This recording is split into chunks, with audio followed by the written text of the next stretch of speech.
The Brewers starting a series at the AL West Division champion Rangers Monday. Top of the third, it's first and third against Martin Perez. Yadier Rivera is up, and he'll single to right. Run scores 1-0 Brewers.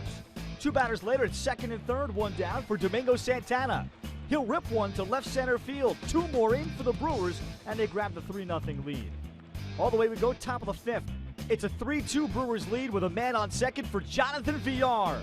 He exits to left. 17th of the year, making it 5-2 Brewers. Bottom five, Carlos Gomez up with a man on second. Down the left field line, Elvis Andrus scores to make it 5-3. Top seven, Villar is up again. This time there's two aboard, and it's Perez still pitching. 3-run shot by Villar, his second multi-home run game of September. 8-3 Milwaukee at that point, and that would be your final on Monday as the Brewers take the first game of the series. The loss drops the Rangers a half game behind the idle Red Sox in the race for home field advantage throughout the playoffs. Tuesday's pitching matchup is A.J. Griffin for Texas against Jimmy Nelson of Milwaukee.